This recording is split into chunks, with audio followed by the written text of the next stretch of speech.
It is. I could still actually take it there and vote or drop it off, or I could take it to the municipal clerk here. Yeah, we've got, well, across the street, they're just several The new blue months. one, yeah, the Doxel House. Right. Okay. But both of them. Okay, let's call the meeting to order. If we could all please stand for the Pledge of Allegiance. Allegiance to the flag of the United States of America and to the republic for which it stands, one nation, under God, indivisible, with liberty and justice for all.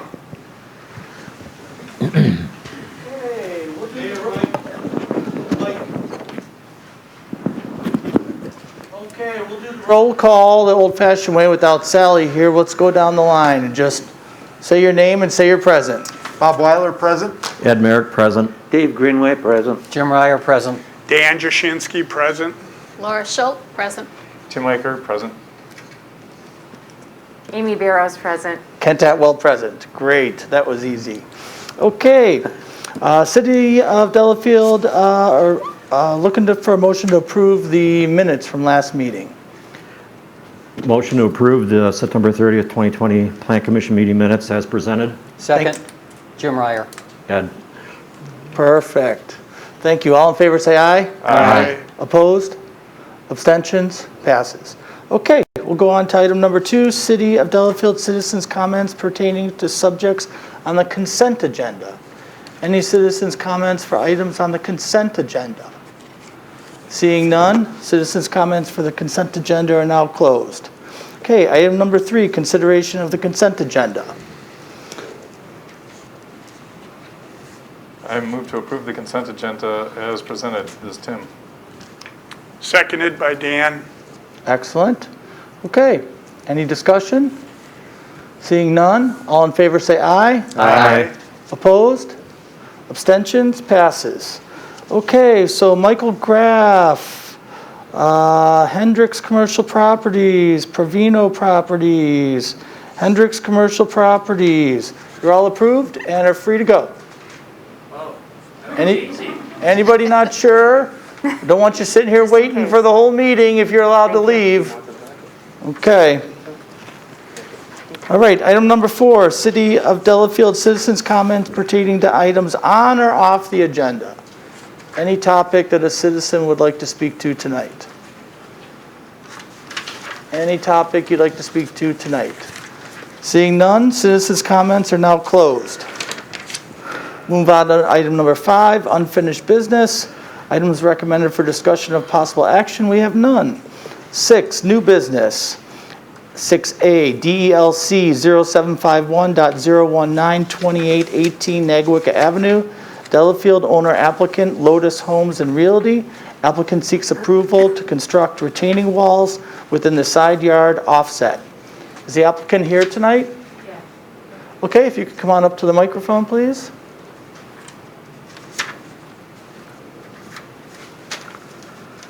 Okay, if you want to give us a rundown, please. Sure. Okay, so Lotus Homes owns and is building a home on a property which is located on a channel, part of Lake Nagawaki.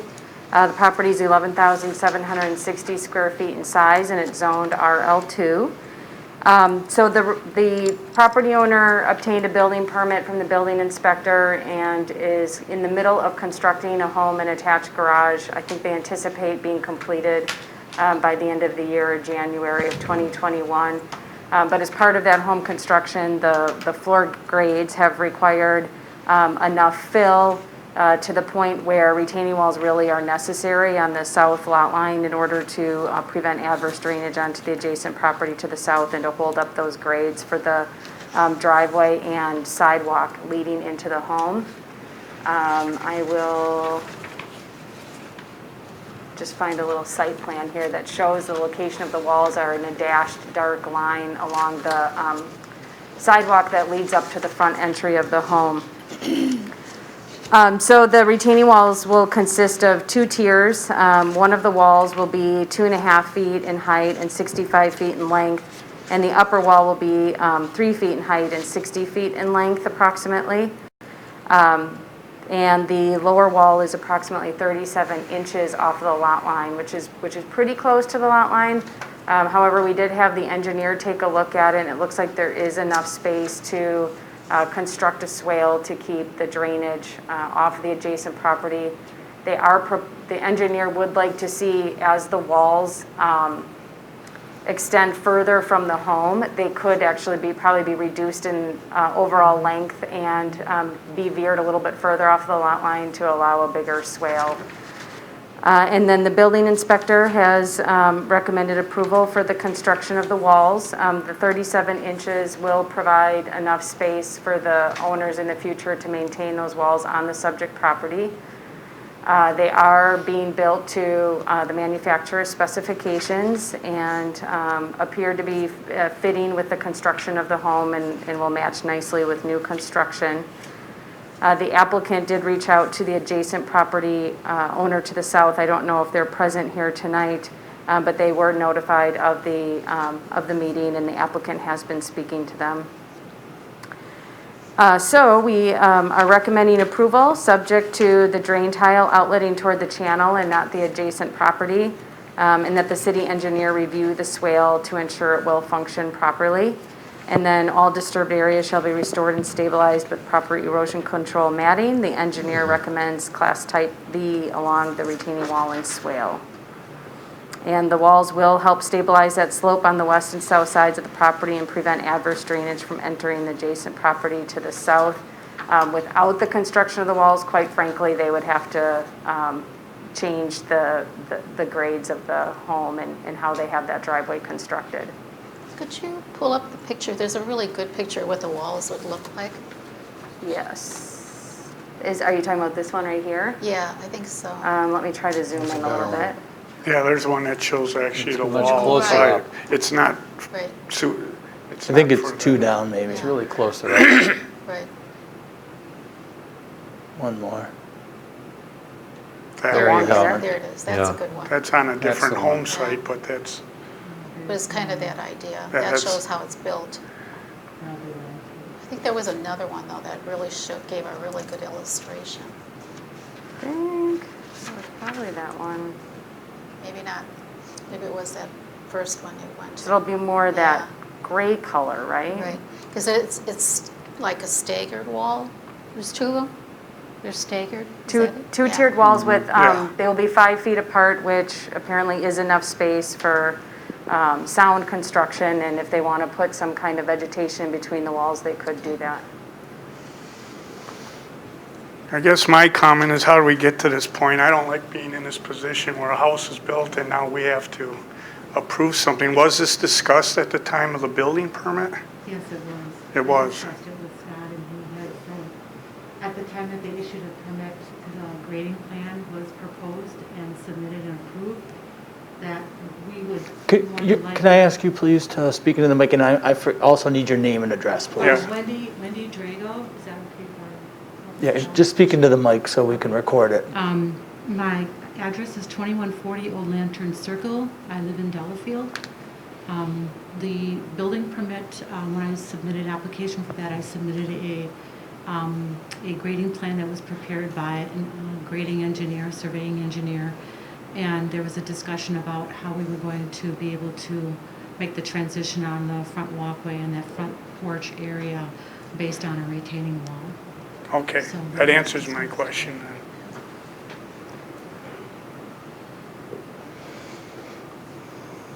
The city engineer also recommended that the retaining wall be reduced in length. Has that been considered? I would like to see that as well. I think going out there every day on site and realizing the length of those was probably a little bit over necessary, but I wanted to make sure that I was meeting the grades on the south property owner's lot line. And upon a closer look to it, what I think would look a little bit nicer and give a better drainage pathway would be to join the walls probably about 5 to 7 feet to the east rather than to the west, so that they don't look quite as long and out of proportion. So there is an opportunity for that to be done. Can you share with us any concerns of your neighbor? The only concern I have is the driveway right now at that break point. So And I think I'll further discuss that with Scott. It's a small. I'm sorry, ma'am, I'm going to ask you to pull that mic closer because we're just having a hard, Sure. I'm having a hard time hearing you. Yeah.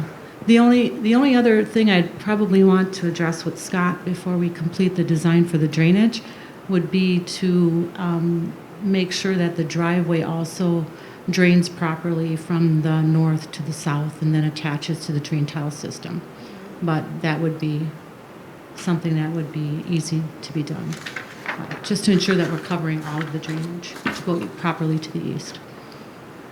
Concern, probably not a concern, but just extra Sure. project work. Frankly, I think it's appropriate. It's just being on this board for as long as I have.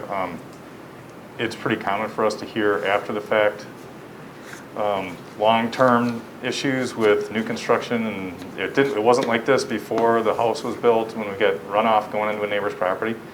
So yeah, aesthetically and as far as just really working with the city engineers, we're going to recommend is really going to help everybody out in the long run. So yeah, I encourage you to do that. And I am, even with the planning you did with the building inspector and your surveyor, it's a little disappointing that where we're at, because that grade looks like it could have been anticipated with the proximity to the lot line, and that such a thing would have needed to be done earlier. But we are here where we're here, where we're now. So I don't know unless anyone else has other questions. I mean, I'll make a recommendation to approve. I had a question. Okay. What is your gutter design? Because the one thing I'm concerned about is you have a significant drop to your neighbor to the south. And this happens frequently, particularly on lake lots, but it happens other places too. I just want assurance that you're making sure all that water stays on your property. Absolutely, yeah. So your gutter downspouts, is anything exiting towards, I believe it would be to the south, to your neighbor? Everything No. is either going towards the road or towards the channel of water, correct? Correct. Okay. Yes, correct. And is there any piping that it needs to go underneath or along the wall? I hear drain tile, but is the drain tile expected to carry the water? Do you know? So if Amy? you go to the last page of the information I provided on the wall installation, there's like a schematic or an as-built design that includes the drain tile to be placed at the bottom course of the vertical retaining wall on the lower level, and that'll run the distance of the wall from the east, from the west to the east, parallel to the wall. And then in addition to that, the swale that'll be on the exterior of the wall that will be further described by the engineer upon his inspection and recommendation. Both of those two tools or pieces will allow that water to drain from the west to the east, properly and diverted off of the neighbor's property line or property. Okay. Did you Yeah. read that they are recommending a swale along Yes. the whole property? Mhm. Okay, Yep, I fine. understand. Which will help. Is there, how much room is there? 3.5 feet for the swale? 3.5 feet at the tightest spot. It does fan out, and that's what the engineer is recommending, that they scooch it away from the lot line as much as they can for the greatest distance possible. So, there's a pinch point at the home location, but then there's some more space. Okay, because I get the drain tile and the purpose of the drain tile. What I'm concerned about is the surface water, right? The water that hits your roof or hits your driveway. At least with the gutters, you can control it to some extent. But when it hits your driveway, is the driveway pitched so that it's... It is, yeah, it's pitched north to south, yeah. Okay, I'm comfortable with the engineer looking at it, but plastic drain tile is really cheap, and it's not uncommon to bury that under your swale and fill that with stone. And that will take your gutters and driveway and just gives a lot more capacity. 3 feet is not much. so is there a specific comment that you have there about it also think the asking that the engineer review? Sure. Okay, Surface water, I think the key here, and maybe Tim was going to make that in his motion, is that they contain the surface Yeah, water that's the key. within their property. yeah, that's the key. It's not leaving the property. You were going to do that, right, Tim? Well, it's kind of part of number 3 on the recommendation, but yeah, absolutely.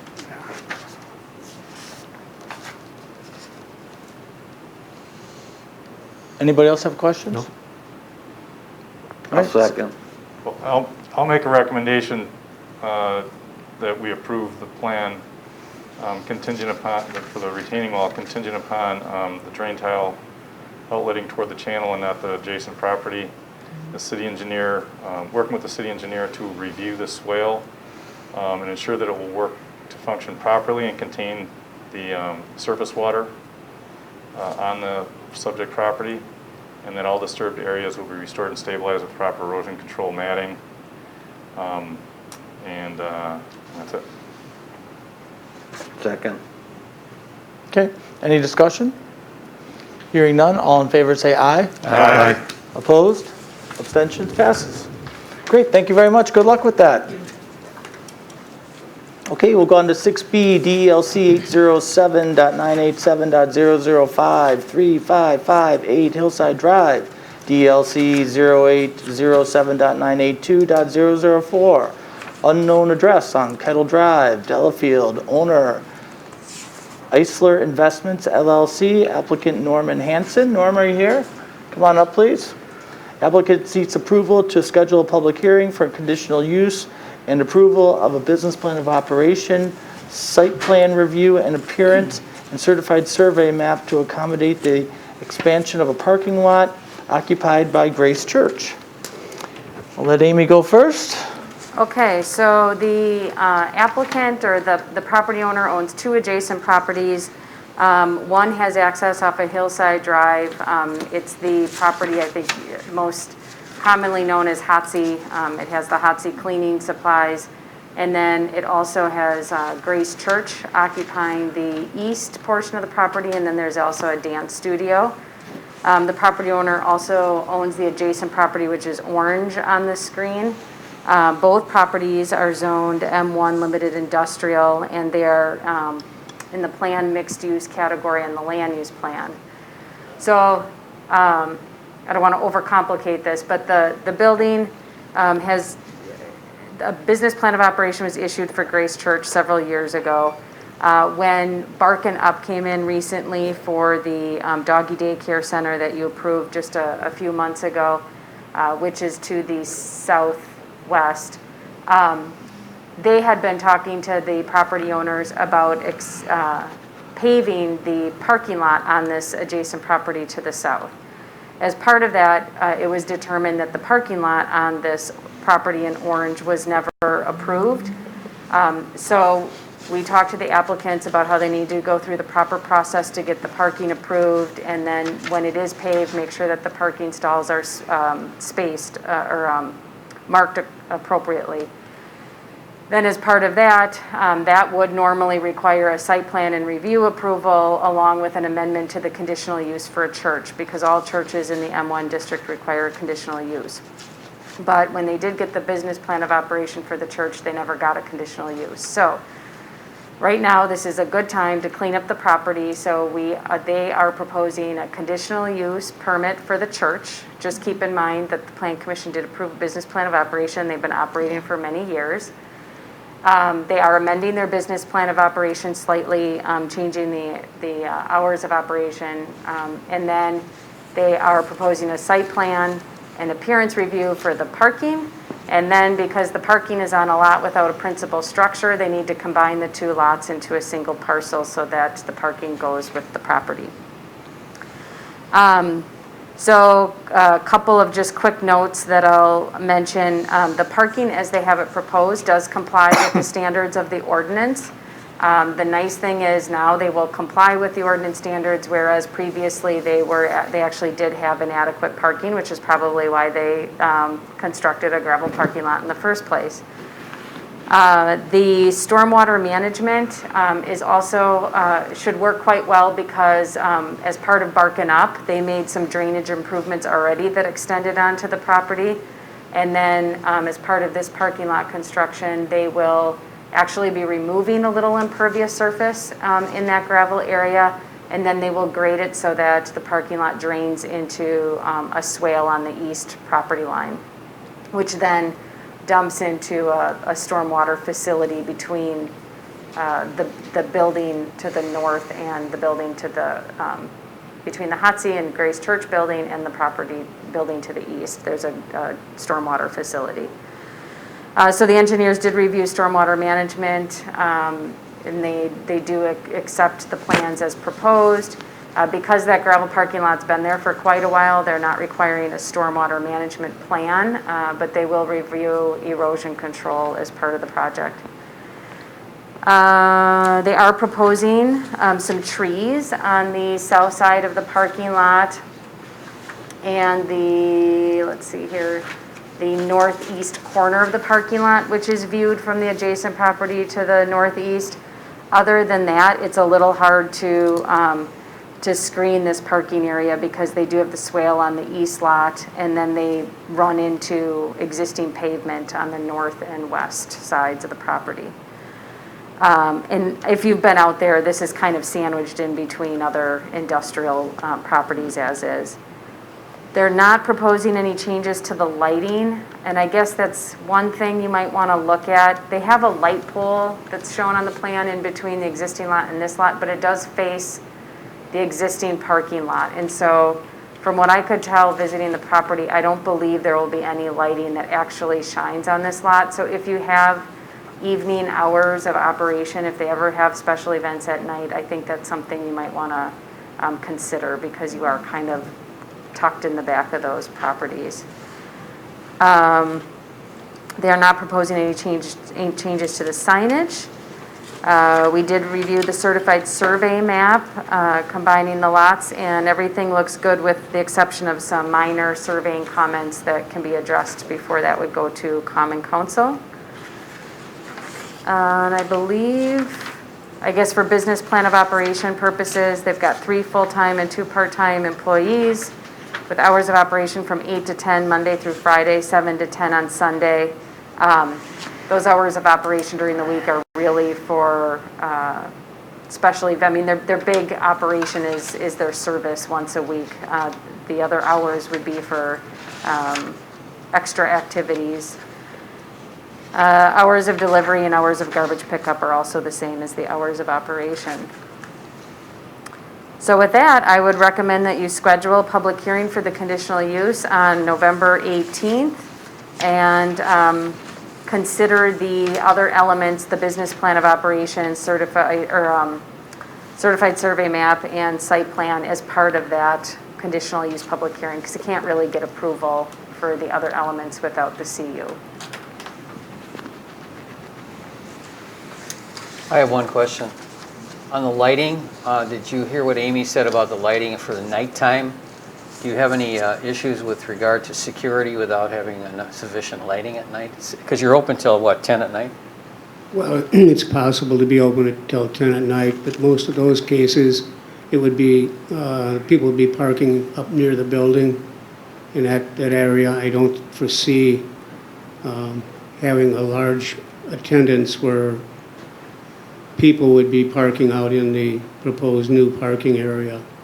But we will address that, though. We'll take a look at that and see if we can easily accommodate another light. Thank you. And I don't know if you can put lights on both sides of that existing pole, you know, if you can add a light to that pole, but I don't know how that works. It's in a good place. We can talk to the lighting supplier to see if that pole will accommodate it.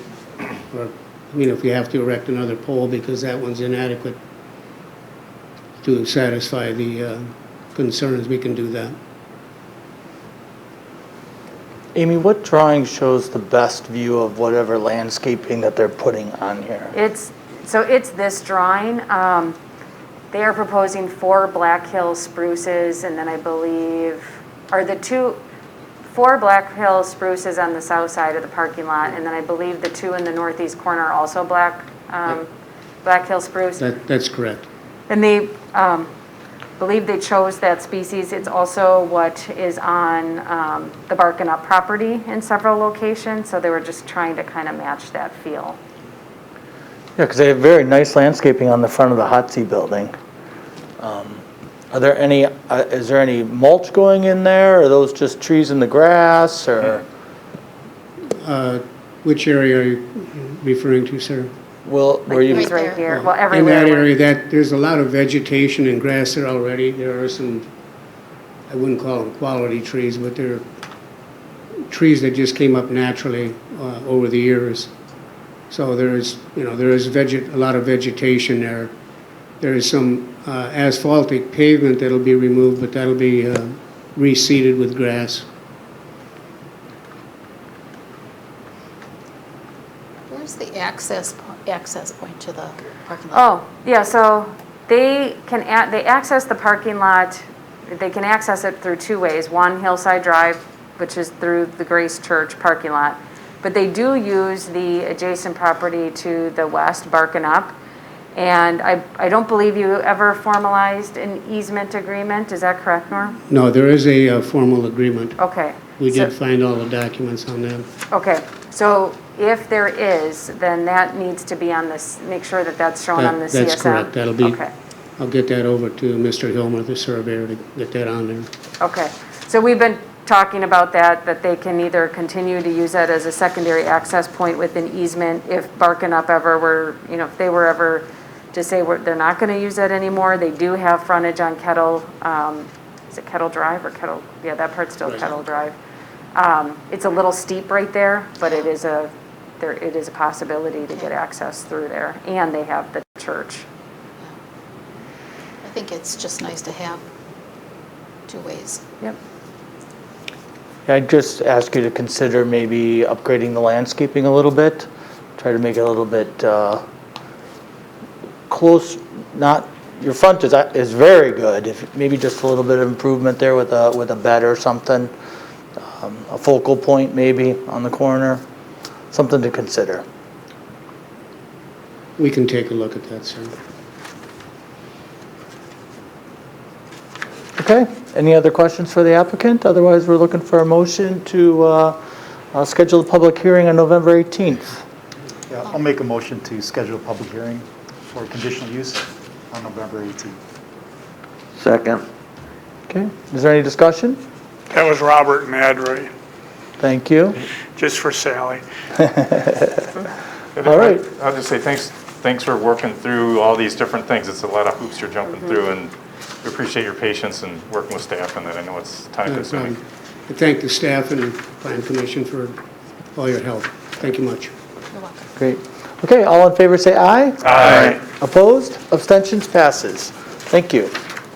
Okay, 6C, DLC 782.001.001, 1807 Nagawicka Road, Delafield, owner applicant, Marati LLC, Tina and Ramona Weisgerber. Applicant seeks approval of a special exception for the division of a lot into 3 single-family lots that do not comply with the lot width requirements as measured at the shore setback. Wow, you guys are up here quick. I'll just start off with your name and addresses just so we don't forget. Okay, Tina Weisgerber, and this is in regards to 1807 Nagawicka Road, Delafield. Ramona Weisgerber, 1807 Nagawicka Road, Delafield. All right, Amy, if you can give us an overview. Okay. So the subject property is RL1 Residential Lake. I'm sure you're familiar with it. It's a 3.9 acre lot on the east side of Lake Nagawicka. It does have approximately 280 feet of width at the road and shore setback. It is the 7Cs property. The applicants are proposing to raise the existing restaurant building and divide the property into 3 residential lots. And coincidentally, this is just becoming a common topic here at the last few meetings, but the applicants need a special exception from the lake frontage standards, which is really measured at the shore setback width. And they would be short because they own 280 feet, they would be short on any land division. And, their concern is that the restaurant property itself has quite a bit of value, and the lot as a single-family lot, which it is zoned for, is significantly larger than the surrounding lots in the area. And so they do need that special exception. I guess I would just point out at the last meeting, the Plan Commission talked about this topic, and we will be proposing text amendments in probably next month that will switch the measurement from the shore setback to the shore frontage. I did talk to the applicants about that. It does not change what would or wouldn't be allowed. The width is almost the same at the shore as it is at the setback, so they're still going to run short. And then the other provision that's in the draft code language includes that with a special exception, they still can't have a width less than what's required in the underlying zoning district for an existing lot. And their proposal would do that. So with an existing lot, you're allowed 100-foot wide width or shore frontage, and they will have 2 lots that will meet that standard at, let's see, 100.7 feet and 101.1 feet, but the middle lot would be 82.2 feet. With that said, there's quite an existing pattern of development. Some lots are more than 100 feet wide, some lots are less than 100 feet wide. You can sort of see that pattern of development just with the GIS map that's up. I'm happy to put the full county map up if you wanted to take a look. So there's a very mixed pattern of development.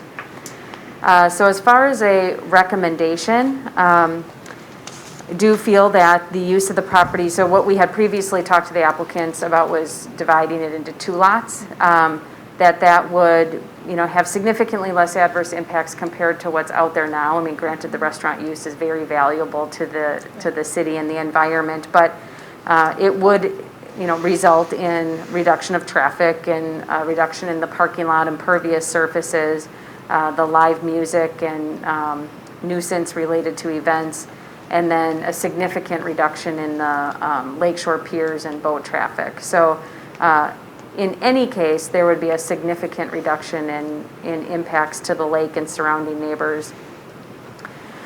So I guess the question for you would be whether or not you make a recommendation to the Common Council, because this at this point still does have to go to Common Council. That might change in a couple of months. But you would need to make a recommendation to the Common Council whether or not any special exception is reasonable, and if so, how many lots should they be allowed to have. They're proposing 3, understanding that one of those 3 lots would be less than the required width for the underlying zoning district. Hopefully that makes sense. All right, you guys want to give an overview from your perspective? Yeah, gladly. So obviously, we're here for the land split exception, applying for the 3 lots. The survey that we had turned in, that was done by John Downing with Land Tech Survey, clearly shows on those perforated lines that it was legally platted and recorded back in 1925 as 2 50-foot lots on the south end. Those were lots 8 and 9, formerly of the Douglas and Harwood Snagawicca Lake Addition, plus lot 1 and part of lot 2 on the north end, which was part of Hasslinger subdivision. So we would just like to respectfully remind the Plan Commission that these individual lots did exist prior to and after the 150-foot zoning requirement. The challenge that we're having with just doing 2 lots is that the way the zoning requirements are on the east side of the lake, it makes it cost prohibitive for any builder or us or a developer to consider any kind of condos or PUD of any kind, because anything less than 8 condos is just, there's no return on investment. If we do a 2-lot split versus a 3-lot split, it's also financially prohibitive, knowing that we have to spend $250,000 to bring the building down and get rid of that sea of asphalt, which we do have a bid for. So we know that that's what it's going to cost us. So we're not asking to go back to the narrow 50-foot lots as it was platted years ago. We're expanding on that. We're applying for the 3 lots, the 100-foot, the 100-foot, and the 84-foot. Because of the generous depth of the property, all 3 of the lots would comply with the needed setbacks, and because of the total acreage that we have, which is just under 4 acres, All of the lots would be over 1 acre in size. So we have 1.1 acre, 1.4 acre, and 1.4 acre. Our family's personal residence just north of the property is also 1.4 acres. And the acreage that we are proposing in the 3 lots is larger than 16 of the lots that surround us. All 3 of those lots would be larger than 11 lots to the north of us and 5 lots to the south of us.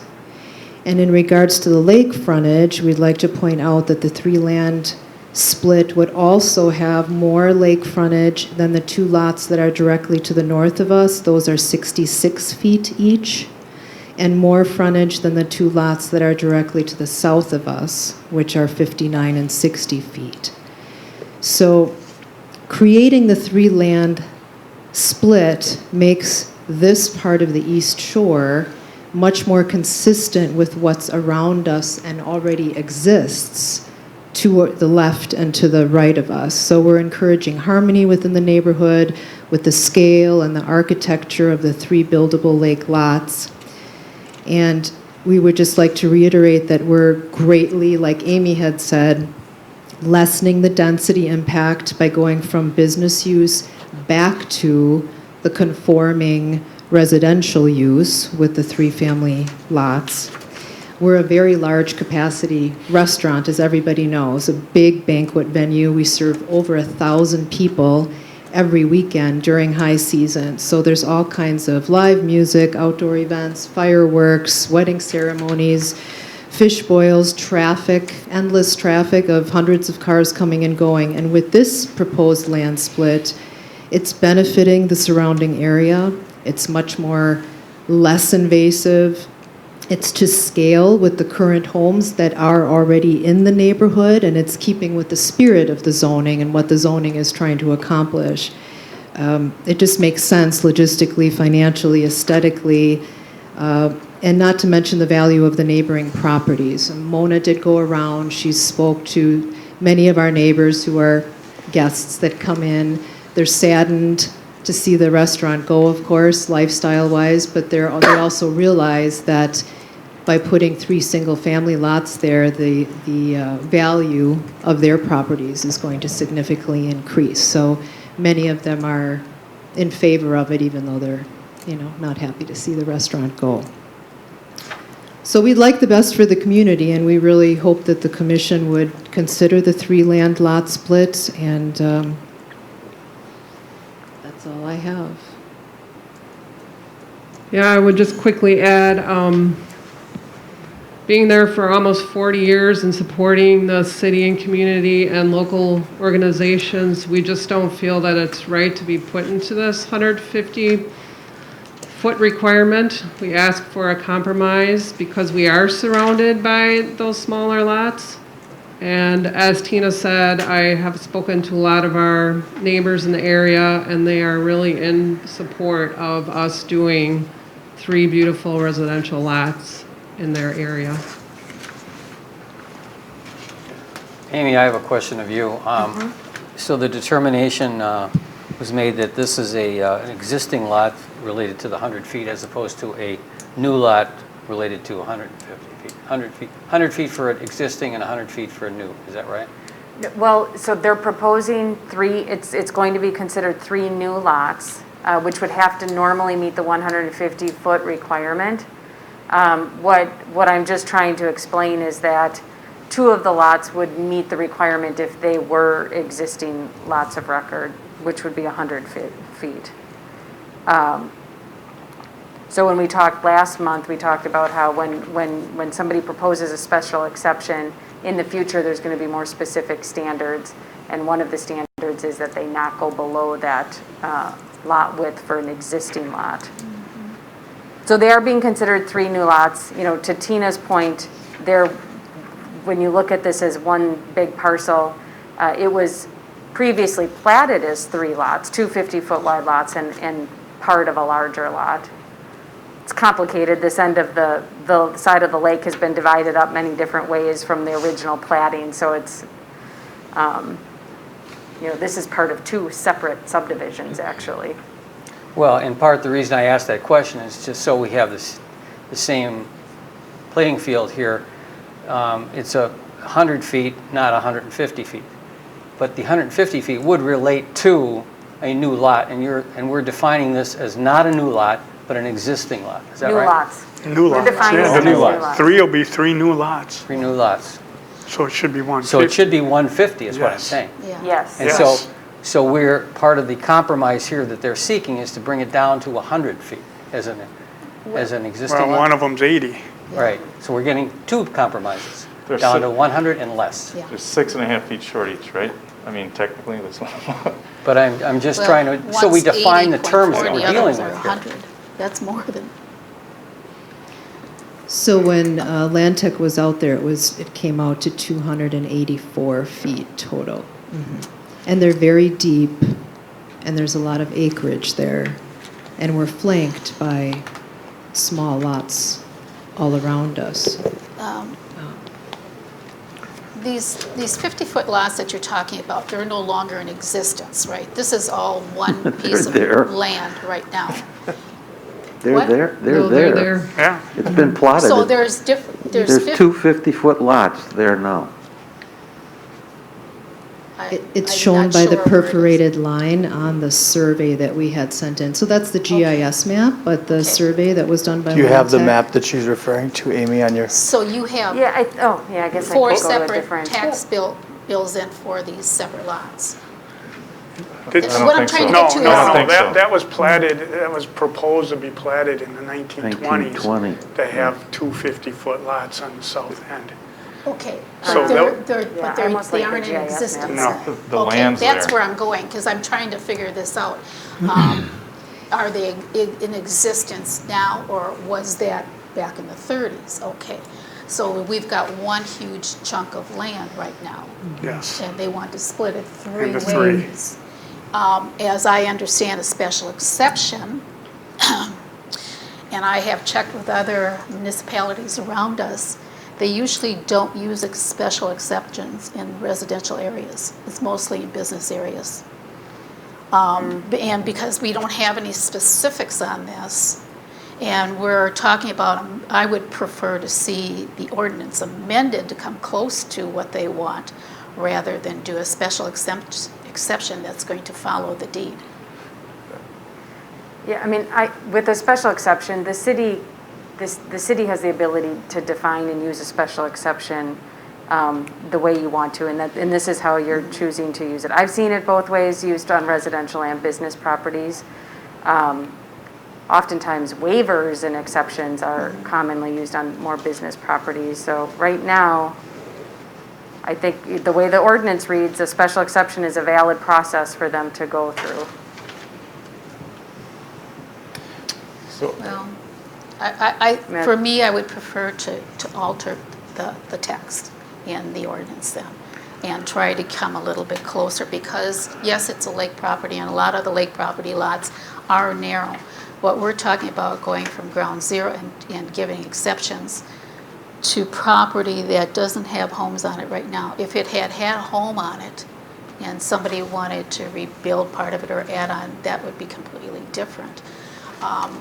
I have struggled with these lake properties because of what we went through with the garage, okay? Because you've got an existing house there. This, we're gonna be starting with a clean slate. And do we want to go less than what our ordinance says in footage? In that distance, that 150 feet, or do we want to go down to 100?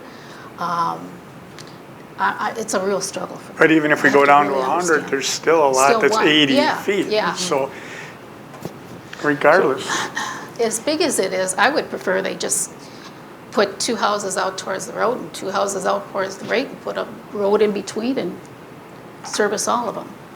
then you'd have 2 lots that wouldn't be lake lots. Right.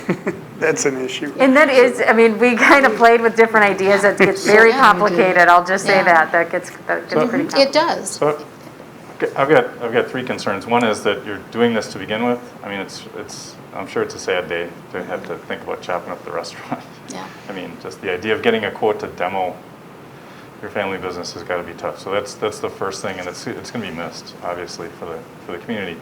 The other one is, I think you said it really well, is that how a reasonable plan is in keeping with the spirit of the ordinance. I mean, I really don't want to try to dig to find a way not to allow you to do something that seems to make a ton of sense. However, the third thing that's a concern is the fact that, this is numbers and that in our ordinances, and we have standards that go into place for reasons. And this is really a brutal example. So if they were to, because one of the other things I completely agree with is the intensity of use, and the intent of these restrictions, especially on lake lots, is to not disrupt and destroy the atmosphere of the lake for the people and the neighbors, and ruin their enjoyment of their own property based on what's allowable on a lot next to them. But they bought their property eyes wide open, knowing they're building a house or living next to a restaurant that was going to push 1,000 people through there in a day or day and a half, and have fireworks and have noise and traffic and headlights, and they did that anyway. And this is going to be taking them a step in a different direction, where you're going to be adding tranquility to the area as opposed to disrupting it. So typically we're looking at these ordinances from the other perspective, where someone wants to take a low intensity lot and create more intensity and density, and you're doing the opposite. So this is kind of working against our own rules in a reasonable way. So if we were to approve this, or try to, what do we have? 'Cause if we were to put in an ordinance saying the way we described it for a special exception, we were putting a minimum on the existing available lake lot width per ordinance, not per what's there with the existing substandard lots, right? I mean, so if we were to do this at all with 3 lots as opposed to 2, even with 2, don't we have to wait for that wording to be finalized, or no? No, so we talked about that. The changes in the text that we've talked about, that you talked about at the last meeting, it just does not benefit them either way, because they won't meet the 100. And so the commission still recommended 150 feet for new lots, and that there be standards set for that. So no matter what, they can't have any land division at all without meeting that 150-foot wide requirement. So they would have to go through the special exception either way. The one thing that will change is with the proposed provisions, and that can, you still have to consider the language, was that new lots can't go below, with the special exception, can't go below the existing requirement. So then they would be pushed into a variance. So if we adopted that new language as currently proposed, they would get pushed into the variance process instead of the special exception. And maybe this is an example of thinking that through even more, because the big question is it's clearly a less intense activity. This is very unique. This isn't really a precedent setter, because you aren't going to have this situation. This isn't going to happen again. You're not going to have this situation come up again. Are you So it's a saying because there balancing- aren't any big lots Right. that surround the lake? That are commercial. Because I'm always concerned about precedents. Right, and there's This- no big commercial lots anywhere. Yeah. This is it. This is already zoned RL1, right? It's zoned RL1. It's a single-family residential is an appropriate use for the property. It's just a matter of how you take a huge conforming lot, bigger than most, and you create a somewhat non-conforming environment with that, especially with that middle lot. So with that being said, the intensity is significantly reduced either way. So it's a tough decision. We're the only, business or doing business in a residential zone right now, non-conforming. So we're going back to what it originally was and conforming to what everything else is. Yeah. And they're large. They're very deep, and they're all would be over an acre. So they would still be very, private and larger than most of the lots on the East Shore that are there now. So I think Tina and Mona, I'm going to reiterate what Tim said. We certainly we're we're all saddened to see the business go, right? I mean, that's for sure. I personally support your idea of trying to turn this into 3 lots. What we're struggling with is how to actually allow you to do it if we so choose, right? That's what we're struggling with, is to how to do that. Assuming there would be a majority of people that were comfortable with the 3 lots. And as Tim alluded to, we tend to be very strict rule followers, right? And we're beating our heads up to figure out how do we follow the rules and also allow you to do what you want. And it's our rules right now really aren't letting us do that. We, in some manner of fact, will likely have to change a rule in the code to allow you to do this. It's how or where we make those changes to make you following the rules with your request. So actually, quite frankly, if you're supportive of the applicant's request, this is the time to do it, because right now the code's open-ended. It says they just have to apply for a special exception. But in the next couple of months, you're going to be considering tightening those provisions a little bit more, because right now you're not being given any standards to go off of for that special exception. It just says you can get a special exception from the lake frontage requirements. So that's what they're here to ask for. And then it has to go to Common Council. But So this is the avenue. Is that special exception, is that per lot? The special, so it would be for each Each lot, yes, each lot. All 3 lots have to get a special exception. So all that would end up happening is we'd have one non-conforming lot at the end of this. We'd be making a special exception to the 150-foot lakefront rule and ending up with an 80-foot lot that's not conforming and 200-foot lots that are conforming with the zoning district, correct? With the underlying zoning district.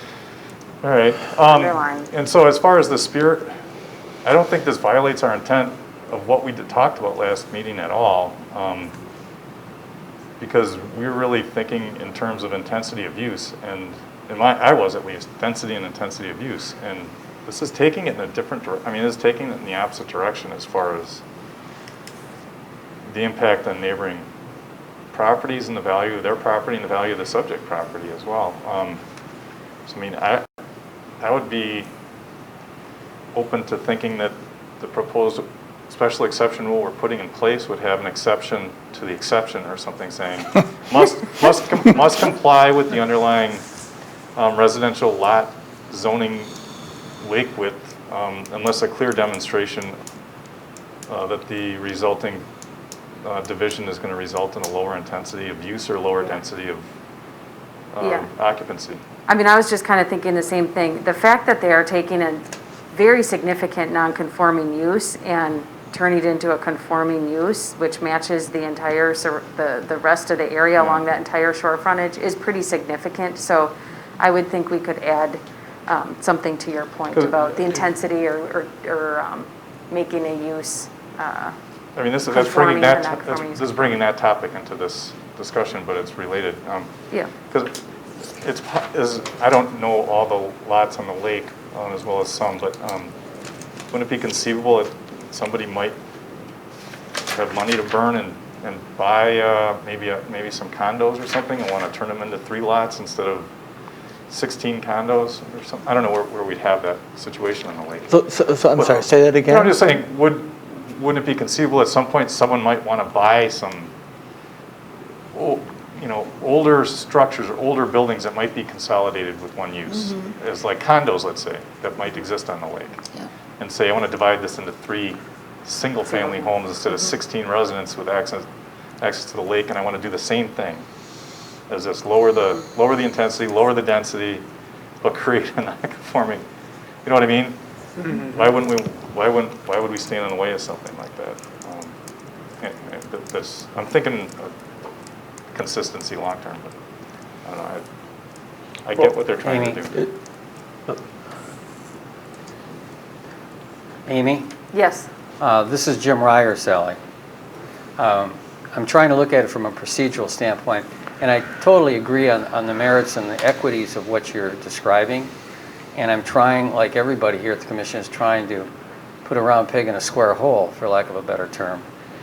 Because in special exception, that by definition means there's a rule by which you're then varying or going, not against necessarily, but to offer something different.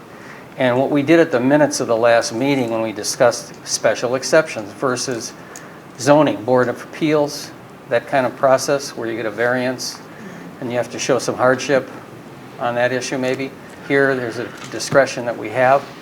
But in the minutes there, it said it's incumbent upon the applicant to state substantial evidence supporting why the granting of a special exception was desired, which you've done in terms of trying to present to us from a cost standpoint and from an investment standpoint, and all the things that you have done for so many years with the city of Delafield, which we all appreciate. But we as a commission are confronted with what our rules are, and they may change in the next meeting as a result of a new ordinance or a modification of the ordinance. So what I'm looking at then is, and I'll address this to the commission, that Amy had put together our memorandum back in September 25 to discuss this issue. And on that issue, it was talking about proposed special exception definition, which may or may not be adopted, but it does deal with some of the things you've already talked about in the spirit of an exception. And considering whether or not a proposed special exception would be hazardous, harmful, noxious, offensive, or nuisance to the adjacent properties, surrounding neighborhood, and natural resources. The approving body may impose such restrictions or conditions they deem necessary for the protection of adjacent properties, the surrounding neighborhood, natural resources, public safety, interest, and welfare, all of which you have presented, which means that the condition of such an exception might be to reflect your property.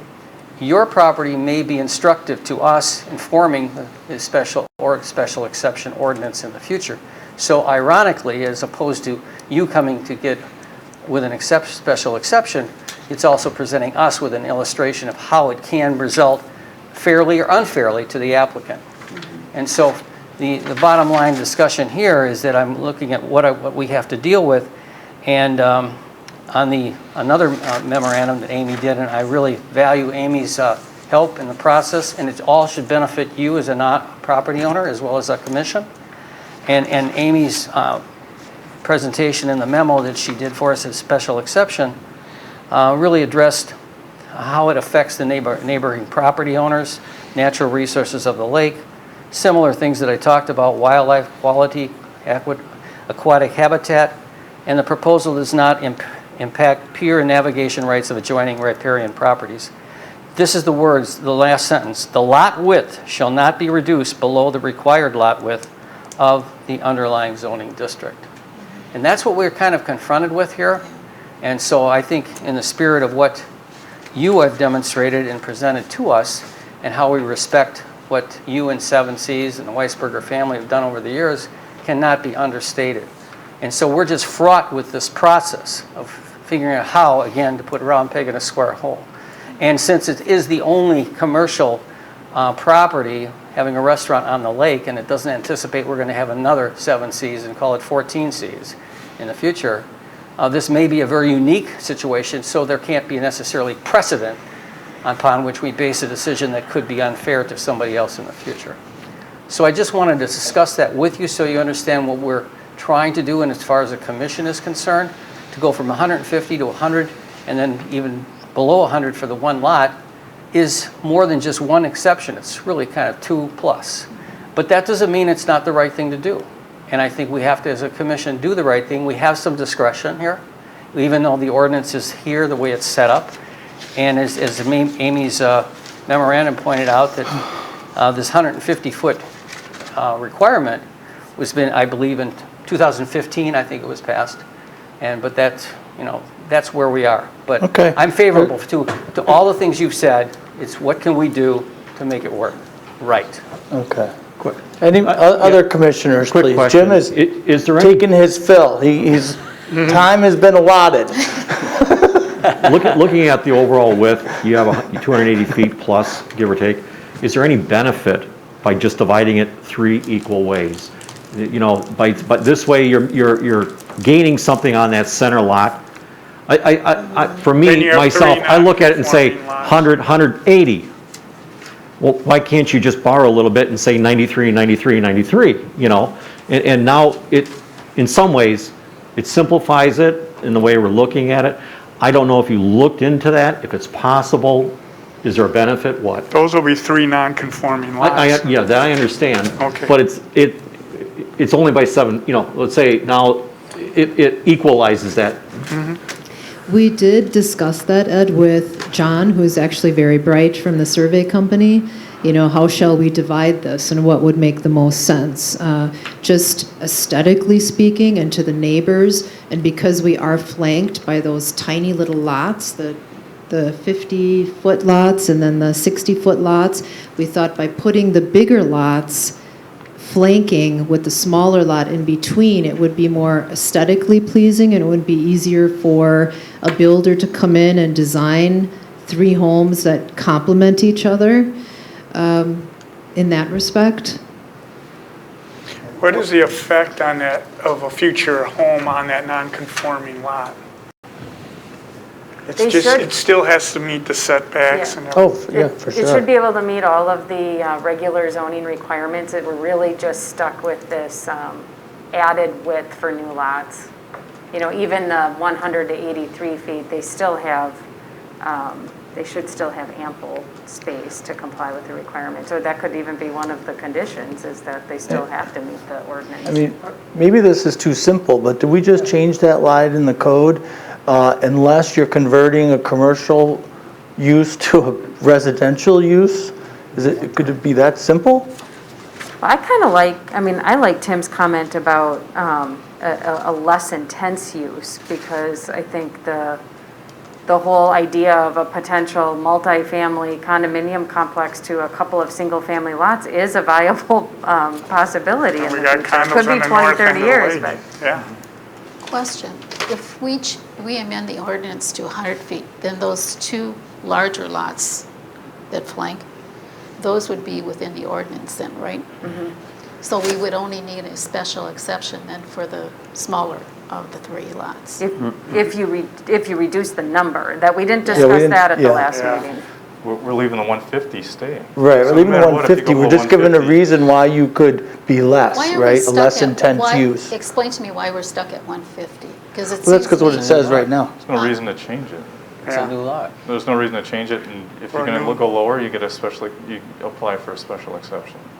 Yeah, that's the standard. And- And so right But now, if right, we- oh, go ahead. I have a problem with that, because if we keep handing out special exceptions, that says to me we need to change the ordinance. And if we change it to 100, then they would have 2 lots that were within the ordinance, and only 1 that would need a special exception. And I don't know of too many really large lots on the lake. A lot of them are these small lots, like you say. So to me, I would prefer to do that than hand out 3 special exceptions and have it on the deed. That's the other thing. I'm not sure that you even have, it would be interesting to find out. I'm not sure there really are very many more lots that are dividable. Yeah. They'd be very, But if they combine we'd have to look, lots, there might be a Combine couple. lots, there you go, combining is, yeah. The purpose of this special exception process is to really have the community fully weigh in on anything below that 150 number. And I mean, we're not going to see it very often, so I don't see it as a problem. If we see it once a year, that's not a burden, and I think that's appropriate.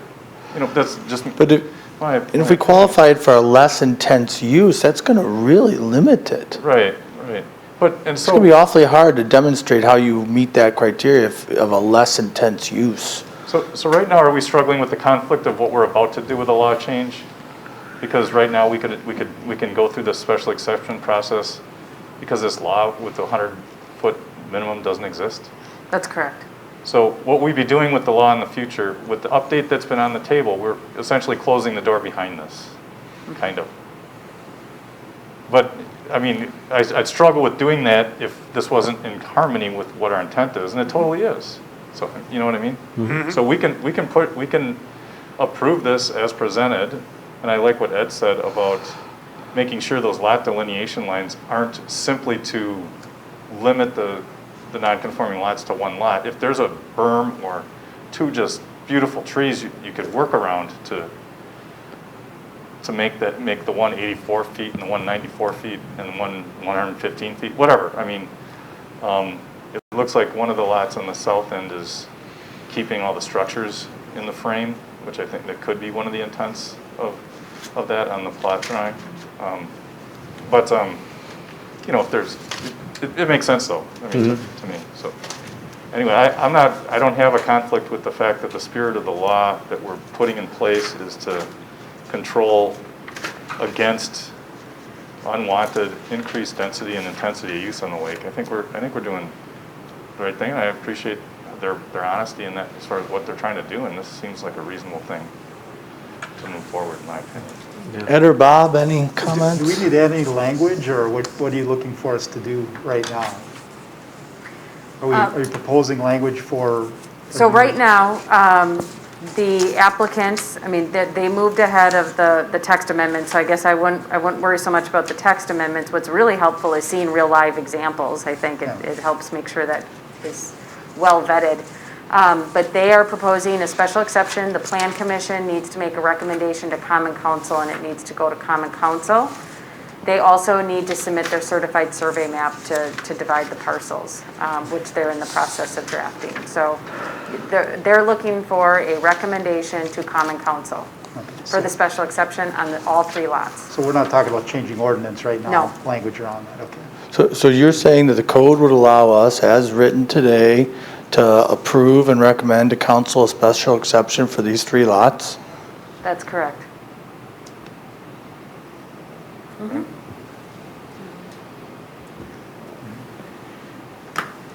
As I say, at the bottom line is you're just reducing the 150 with your discretion to an amount less than 150 for those 3 lots. And that's within, our discretion if we decide to exercise. So that's what it really is. It's because the new lot is 150 and down to 100, down to 99.5. Would you consider that a minor change? Uh-oh. Major, minor. Well, that was It's in set there. forth in the It's in memorandum. there. That That's was what in a the minutes. special exception is supposed to be, is a minor change.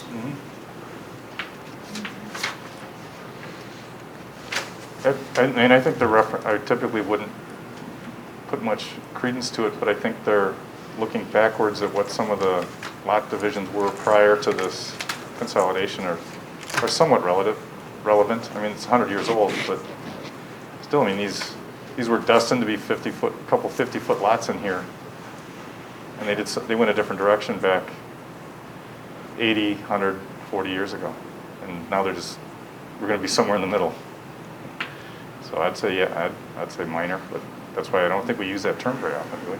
The major minor is kind of out of our It's hard to define.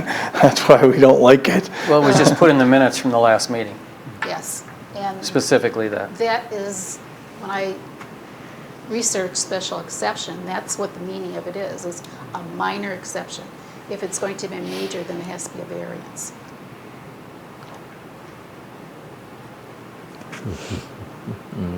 Would And if that I option could- be available if this was not granted? A variance? Yes. And that's where the unnecessary hardship comes in, And which might be what we're talking about, isn't it? I can't speak for that committee, but I mean, it would sound to me like they have a pretty good case for a hardship. That's what I'm suggesting, that may be where we need to go, but it's just one option. Yeah. Because you've presented, in my view, some serious hardship issues with regard to the cost and what you're. Well, it's not just the cost, it's to be able to do something with the Oh, yes, property. The hardship is, as it is now, they can't do anything with it. Right, That's a hardship. yeah, no, I agree. So if we send this to Common Council with a special exception, they'd still have to go to the zoning board and get a variance, is what we're saying. No. No. It goes right to the If we zoning don't board. send it, they would go for a variance. Okay.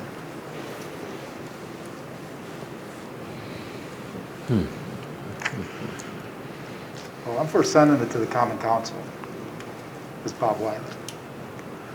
I couldn't hear what you said. I said, I'm for sending it to the common council Okay. for special variance, Well, or Is it a motion? special I'm, exception, sorry. Special exception. somebody want to make a motion?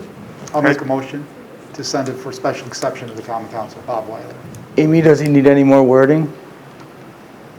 No, I don't think so. As proposed, I mean, As proposed. We, yeah, if they come back for language and then we'll have other things for them, but. Okay. Is there a second? Second. Dave, you seconded? Yep. Okay, discussion. I have, my view is I think it should go to a variance in the Board of Appeals for this hardship issue. I agree.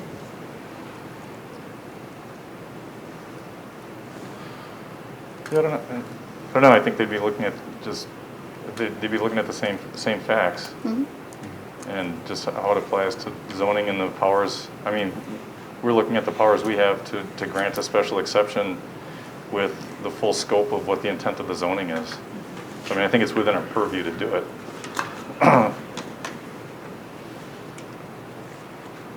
I, would like the latitude for them if there's some revelation that the exact numbers in the CSM aren't optimal, that there's, if the CSM were to demonstrate some change that's in keeping with what's presented, I mean, I'd be open to that, that as well. But you'll have a CSM they'd have a CSM for the council meeting, wouldn't they? John was just out And there here. last week, and so he will have that, he promised he would have that detailed survey with the legal description and everything that you need for the November meeting in time for that. okay. And I'd say I'd be in favor of it if there's some clear demonstration that you mentioned talking with neighbors, if there's some clear demonstration, written or with their attendance, that the neighbors are in support of what you're doing. I think that would help.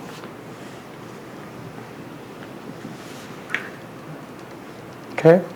Any other discussion? Hearing none. All in favor say aye.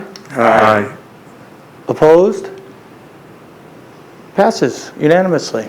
Thank you very much. Thank you. Good luck. Good luck. Sorry to see you shutting down.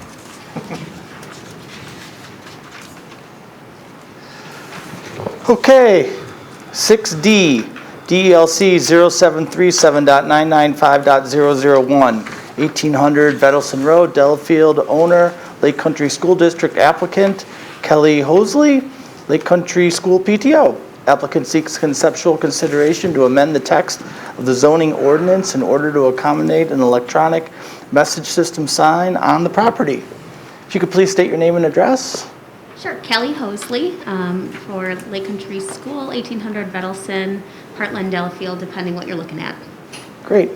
Amy, you want to give us an overview, please? Okay, so this is just real short. The Lake Country School, Kelly specifically reached out and is proposing electronic message board sign as part of the PTO.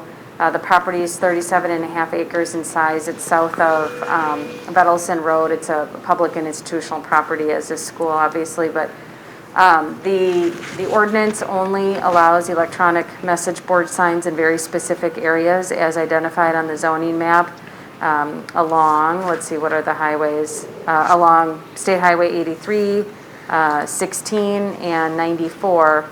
And they also have to be on business zone parcels. And so I guess public and institutional, there would be a question there whether or not that's truly a business property too. But so this property does not fall within the area where electronic message board signs are permitted. And Kelly is just seeking some consideration from the Plan Commission as to whether or not you would support any kind of a text amendment to allow electronic message board signs, and you may have more to say. I do want to apologize because the packets, I believe this map that I put in my report showed up in black and white, but the electronic message board signs are allowed in the areas with the green dashed line, which is hard to see, but just on the north side of 16, west of the property, and then also right along the corridor south of 16 where like Pick and Save is. Areas along freeway.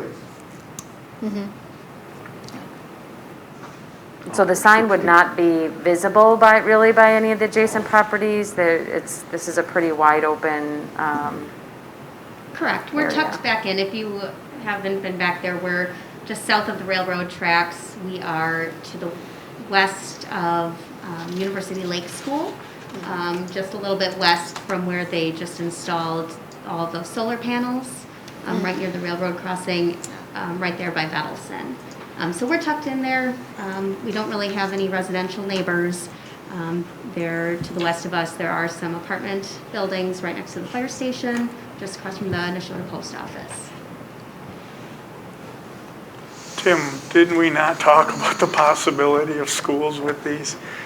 Maybe. My memory says we talked about, we didn't go forward with that, but I remember someone saying, what if schools come in here? Well, yeah. But we were pretty much sticking to 94 and Highway 83, 16.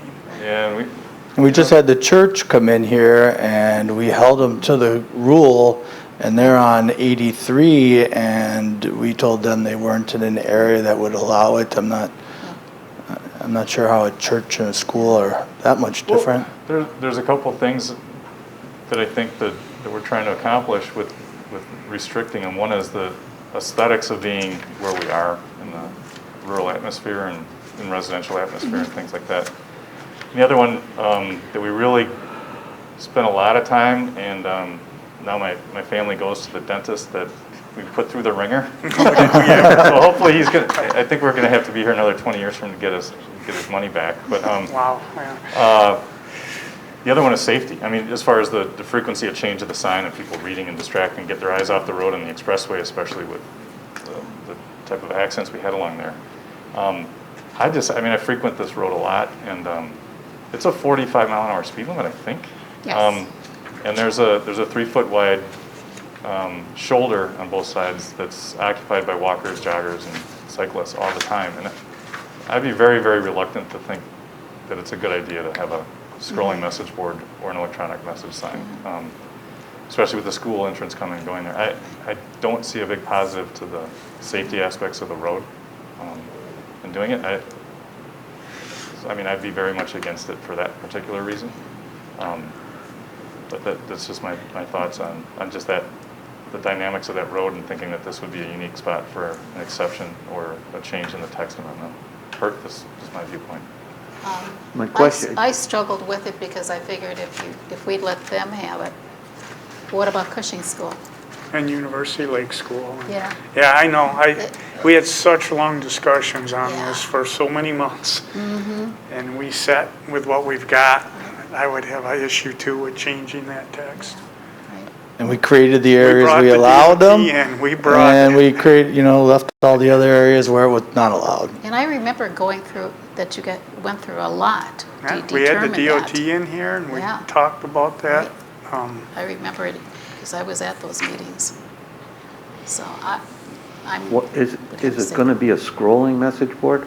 So there's a photo. The company that I actually spoke with did Oconomowoc High School sign. So we can determine, we haven't proceeded with any designs or anything like that. If it's just one message up there, or if it's scrolling, these signs have so many smart capabilities. I don't think anybody here likes the scrolling. Okay, and that's something that we can definitely, because we are in the very early stages, that we can, so I know some of the message board signs that are the single color, the older models, would be scrolling because they just have limited capabilities with how the pixels are and things like that. And we're not opposed to having conversations because you can program these boards out to just be one thing that changes out maybe It's every... just a message that goes up and it's up for a week, like we're having a blood drive. Yeah, but you could do that with the letter. Other than that, they're going to go out and they're going to put some stakes in the ground and put a little banner up. Well, and the nice thing about having the electronic sign is we can change the message day to day, or if something comes up, we can, in real time, change it and not have to send someone out there to plug letters in a board. In our ordinance for the electronic signs, though, they can only change so often, isn't it? Yeah. Yeah, we got all sorts of rules on Yeah. that. Yeah, content rules, all kinds of Right. rules. Yeah, it came down to where we felt these were appropriate, and Yeah. this was not. So just the an area. idea is that Oakwood Church was in here, and they had asked for a few months about putting an electronic sign up, and got the feedback that we were sticking with the rules that we had. And they worked with a sign company to come up with about 10 different panels. So they said it was pretty easy, and they were able to, we approved a new sign for them, and they were just gonna swap out the panels depending upon what different events they were gonna have. So they had like, I believe it was 8, maybe it was 10 pre-made panels. Right. And they could just go in and flop them out quite easily. So that might be something you want to consider as a possible alternative to an electronic sign. Okay, and part of our reason for this, if you're not familiar with Lake Country School, we just put in a brand new innovation lab for our students. And so kids are working on programming, and it's really getting kids into like the STEM programs and things like that, starting at a much younger age, and that engagement, because let's be honest, traditional schooling's not for everybody. So if we can spark something in a kid, we thought this could be a good tie-in too, to work with the programming aspect and learn how to do something and see real time what you're doing, which is why we were pursuing this. I should think, though, you could do Do we need something a within the motion on building this, itself or- that would take the place of Amy? this outdoor one Amy, to help do we need students. a motion on And we do. We have things in the building. It's just, Did you ask for a motion? We've had too many children. All right. Yeah, I know, it's a tough one, but I'd motion to deny this petition for an electronic message board just based on what we have on our rules today and the aesthetics. It's mostly aesthetics for me. I'd second. And that was Okay. Dan and Laura. Is there any discussion? Hearing none, all in favor of the motion to deny, say aye. Aye. Opposed? Abstentions? Passes. thank you. Okay, number 7, zoning and ordinance revisions. Item recommended for discussion, none. 8, reports of city officials. Clerk, planning commission meeting dates and deadlines. Next meeting is November 18th, 2020. Meeting submittal deadline is November 3rd, 2020. I'd refer you to any correspondence that was in the packet. Planner, any report? I do not have anything to add, other than you will probably see those special exception amendments in November. Okay. Okay, thank you. Anybody have an emailed report from our on vacation building inspector? Seeing none. All right. We are at number 9, adjournment. The meeting is concluded at 8:23 p.m. Seeing no further business.